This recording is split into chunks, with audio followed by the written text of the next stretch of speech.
Hello dear friends, तो मैं हूँ आरती संस्कृति आईएएस यूट्यूब चैनल पे आप सभी का स्वागत है। मैं हाजिर हूँ एक नए विषय को लेकर के।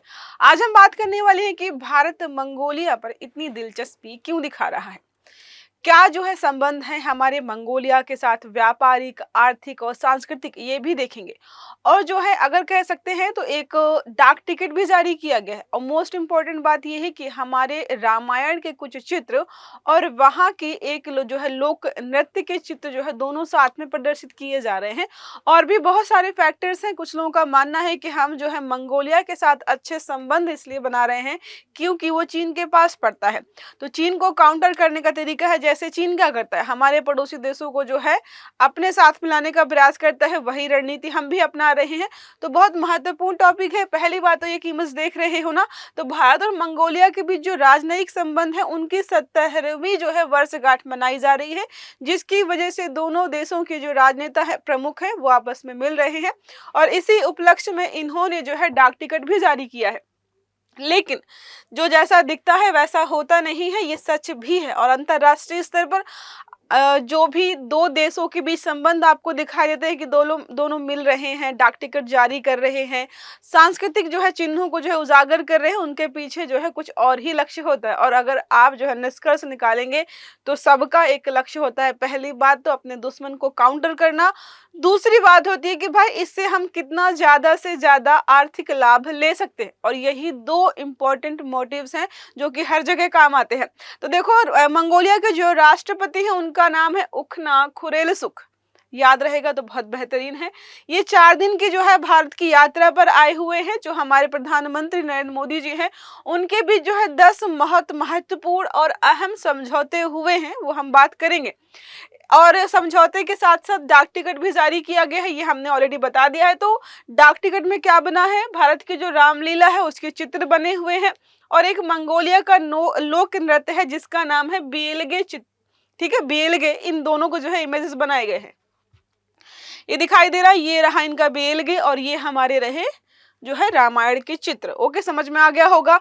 अब दोनों देशों के बीच जो है सैन्य, आर्थिक और ऊर्जा को लेकर बहुत सारे समझौते ऑलरेडी हो चुके हैं और हम इनको और मजबूत करना चाहते हैं। और खासकर यूएनएससी में स्थायी सदस्यता जो हम चाहते हैं उसको लेकर के हमेशा मंगोलिया ने हमारा सपोर्ट ही किया है और हाल फिलहाल भी सपोर्ट कर रहा है। क्लास को आगे बढ़ाएंगे। पहले बात करते हैं दिवाली स्पेशल ऑफर के बारे में, जहां पर आपको मिल रहा है 60% से अधिक का डिस्काउंट, साथ में 10% एडिशनल ऑफ मिलेगा। यूपीएससी के ऑप्शनल कोर्सेज जितने भी वैकल्पिक विषय हैं, ज्योग्राफी और हिस्ट्री, ये डिस्काउंट के बाद आपको जो है 15,750 में मिलेंगे। नंबर लिखा हुआ है 9555124124, या फिर आप विजिट करिए sanskritiyes.com की वेबसाइट पर। आते टॉपिक पर वापस, ये हमने देख लिया है 70वीं जो है 70 जो है वर्षगांठ हमने मनाई है राजनयिक, मतलब हमारे जो मंगोलिया के साथ संबंध स्थापित हुए इतना समय हो गया है, ये भी हमने देख लिया। इनको डाक टिकट पर जो है साझा किया गया है। एक मोस्ट इंपॉर्टेंट चीज यहाँ पर है कि दोनों देशों के बीच साझा जो बौद्ध और जो है सांस्कृतिक परंपराओं का प्रतीक, मतलब जो हमारे यहाँ पर बौद्ध जो है परंपराएं हैं, धर्म से संबंधित चीजें हैं, वहां पर भी है। इसलिए जो है अगर देखिएगा किसी देश के साथ जब संबंध स्थापित करना चाहे तो अगर धर्म वाला फैक्टर मिल जाए तो और बेहतर हो जाता है। इसके माध्यम से वहां की लोकल जनता से भी हम कनेक्ट कर पाते हैं, वो लोग महसूस भी कर पाते हैं। जैसे आप में से जितने लोग वीडियो देख रहे हो, जब मैंने रामलीला का नाम लिया तो आपको लगा होगा अच्छा कुछ कनेक्शन है, तो आप थोड़ा सा जो है उसके प्रति अच्छा फील करते हो। और यही यहाँ पर चीज है। साथ में बात करते हैं तो रणनीतिक नहीं बल्कि आध्यात्मिक और सांस्कृतिक गहराई भी यहाँ पर दिखाता है। फिर से इमेज पे जाते, देखो इमेज में यहाँ पर क्या लिखा हुआ था, आध्यात्मिक पड़ोसी। क्या लिखा है, आध्यात्मिक पड़ोसी जो है लिखा हुआ है। तो सारी चीजें बहुत महत्वपूर्ण हो जाती हैं। अब हम बात करते हैं कि ऐतिहासिक पृष्ठभूमि के बारे में कि कब से हमारे रिश्ते जो है मंगोलिया के साथ शुरू हुए। तो 1955 में जो है स्वतंत्रता को मान्यता दी थी भारत ने मंगोलिया की। ठीक है, 1956 में जो है हमारे पंडित नेहरू मंगोलिया प्रतिनिधि मंडल को जो है आमंत्रित किया गया था। 59 में मंगोलिया में भारतीय राजनयिक मिशन यहाँ पे स्थापित किया गया। और साथ में 1994 में भारत और मंगोलिया ने treaty of friendly relations and cooperation जो है इस पर हस्ताक्षर किए थे। और 2015 में अगर हम बात करते हैं तो ऐतिहासिक मंगोलिया की यात्रा हमारे प्रधानमंत्री नरेंद्र मोदी जी ने की थी, जहां पर जो 1 बिलियन की जो है लाइन ऑफ क्रेडिट भी यहां पर दी गई थी। समझ में आ गया। अब जो इस बार हमने अभी स्टार्टिंग में पढ़ा कि 10 प्रमुख समझौते किए गए हैं, तो अलग अलग जो है इनको सेगमेंट में पढ़ लेते हैं। पहला हम बात करते हैं तो रक्षा, साइबर सुरक्षा, कृषि, शिक्षा, डिजिटल टेक्नोलॉजी, संस्कृति और जो है स्वास्थ्य और ऊर्जा के क्षेत्र में अलग अलग समझौते किए गए हैं। मिलिट्री ऑपरेशंस के बारे में बात करते हैं तो सैनिकों को हमने बोला कि भाई हम मंगोलिया के सैनिकों को ट्रेन करेंगे अपने यहाँ पर। इसके साथ संयुक्त सैन्य अभ्यास हम करते हैं। नोमैडिक एलिफेंट आपने सुना ही होगा, इसके बारे में हर साल होता है। और हथियार व सैन्य उपकरण साझा करने की भी संभावना यहाँ पर बताई गई है। अब बात करते हैं ऊर्जा के क्षेत्र में, तो भारत का 1.7 बिलियन डॉलर का इन्वेस्टमेंट है तेल रिफाइनरी प्रोजेक्ट में। इससे जो है ऊर्जा की आपूर्ति वहां पर भी होगी, मतलब मंगोलिया को भी फायदा है और हमें भी बेनिफिट यहाँ पर होने वाला है। खनन सहयोग के बारे में बात करते हैं तो मंगोलिया के बारे में कहा जाता है कि भाई वहां पर खनिज पदार्थों की भरमार है और हमारे बहुत सारे इंडस्ट्रीज जो हैं खनिज पर निर्भर करते हैं, तो ये सारी की आपूर्ति हो जाएगी। कोयला, तांबा, रेयर अर्थ एलिमेंट्स वगैरह हो गए, ये सब हैं। तो हमारी निर्भरता जो चीन पर है, रेयर अर्थ एलिमेंट्स की वजह से चीन और जो है अमेरिका आपस में लड़े हुए हैं। जो है अमेरिका ने 100% जो है टैरिफ लगाया था चीन पर रेयर अर्थ एलिमेंट्स को लेकर के ही, 130% हो गया चीन पर। तो अब चीन ने जो है बंदरगाह शुल्क लगा दिया है कि जितने भी चुन चुन करके जितने जहाज अमेरिका के हैं सब पर जो एक्स्ट्रा शुल्क लगाएंगे हम। तो वहाँ अलग जो है लड़ाई चल रही है, तो हम जो है साइड से निकल करके दूसरा देश ढूंढ रहे हैं।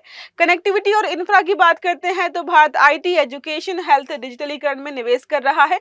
मंगोलिया के ट्रांसपोर्ट नेटवर्क में भी हम जो है मदद कर रहे हैं। साथ में सांस्कृतिक सहयोग हमने देखा ही है कि धर्म जो है बौद्ध विरासत यहाँ पर भी है, वहां पर भी है। नालंदा यूनिवर्सिटी और जो है गांडा जो है गांदान तेगचिंगेन मोनेस्ट्री समझते हैं ना, जितने भी मोनेस्ट्रीज वगैरह होती हैं वो सारी बौद्ध धर्म से संबंधित होती है। नाम थोड़ा खतरनाक है, इनके भी संबंध है। मंगोलियाई जो भी है बौद्ध भिक्षुओं की भारत यात्रा नियमित रूप से यहाँ पर होती रहती है। तो सारे संबंध हमने यहाँ पर देख लिए। अब हम बात करते हैं भारत का मंगोलिया में बढ़ती दिलचस्पी इतनी बढ़ क्यों रही है।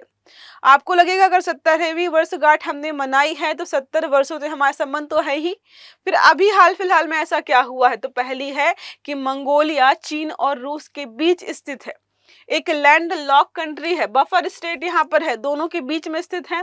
भारत के लिए चीन के प्रभाव को कम करने का एक तरीका हो सकता है।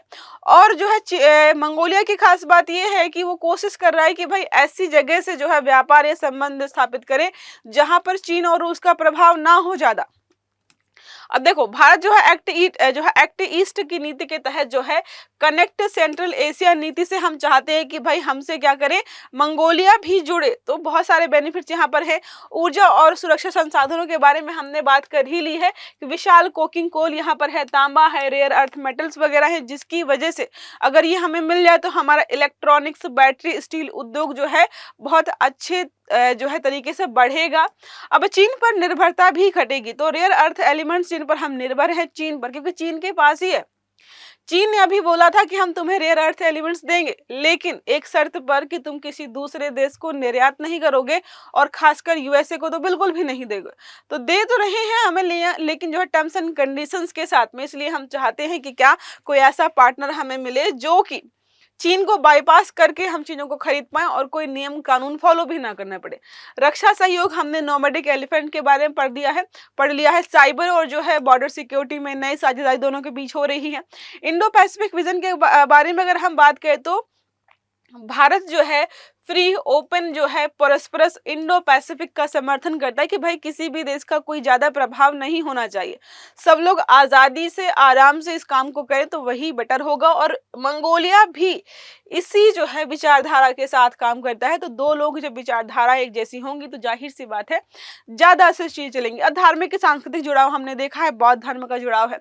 वहाँ के बौद्ध भिक्षु यहाँ पर जो है आते हैं घूमने के लिए, कह सकते हैं जो भी आप कहना चाहे घूमने के लिए, या जो है यहाँ पर जो भी हमारे अलग अलग स्थल हैं बहुत फेमस, वहाँ पर जाते हैं। मंगोलिया भारत को जो है स्पिरिचुअल मदरलैंड मानता है, वो खुद ही हमें जो है स्पिरिचुअल मदरलैंड के रूप में देख रहे हैं। धर्म को लेकर चीजें हैं भारत में और कई देश इस चीज को मानते भी हैं और उनमें से एक मंगोलिया भी है। आर्थिक अवसर अगर हम देखें तो हम देख ही रहे, हमने स्टार्टिंग बताया था कि दो चीजें बहुत खास होती हैं। अंतरराष्ट्रीय स्तर पर जो दो देशों के बीच संबंध तभी अच्छे रहेंगे, दोनों को फायदा हो रहा है, एक तो आर्थिक फायदा हो रहा हो और एक जो है भू राजनीतिक कि भाई दूसरे को काउंटर कर पाएंगे। तो मंगोलिया की प्रति व्यक्ति आय में वृद्धि के साथ नए निवेश अवसर खुल रहे हैं, उनके लिए अच्छी बात है। भारत के लिए आईटी, फार्मा, शिक्षा और निर्माण क्षेत्र में संभावना यहाँ पर हो रही, दोनों को फायदा हो रहा है। कूटनीतिक समर्थन के बारे में बात करते हैं तो मंगोलिया लगातार हमारी जो है यूएनएससी में जो है परमानेंट सीट को लेकर के सपोर्ट कर रहा है।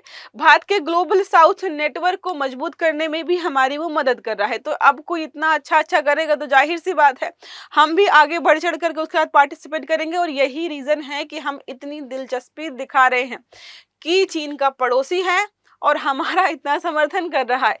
अब भारत, चीन, पाकिस्तान त्रिकोण का संतुलन कर पाएगा कैसे? मंगोलिया जो है भारत से जुड़ा, मंगोलिया का भारत से जुड़ा और चीन पाकिस्तान, वो जो उनसे चीन जो है पाकिस्तान से जुड़ाव कर रहा है वैसा ही हम जुड़ाव इसके साथ कर रहे हैं। भारत के एक्सटेंडेड नेबरहुड डिप्लोमेसी जो है इस नीति को जो है बढ़ावा दे रहा है। अब अन्य पहलू अगर देखें तो हम किसी भी देश को चीन की रणनीति की जैसे जो है कंट्रोल करने का प्रयास नहीं कर। चीन क्या करता है? ऋण दे देता है बहुत बड़ी मात्रा में, वहां के जो रिसोर्सेस हैं उनको जो है मतलब अपने यहाँ पर ले जाने का प्रयास करता है।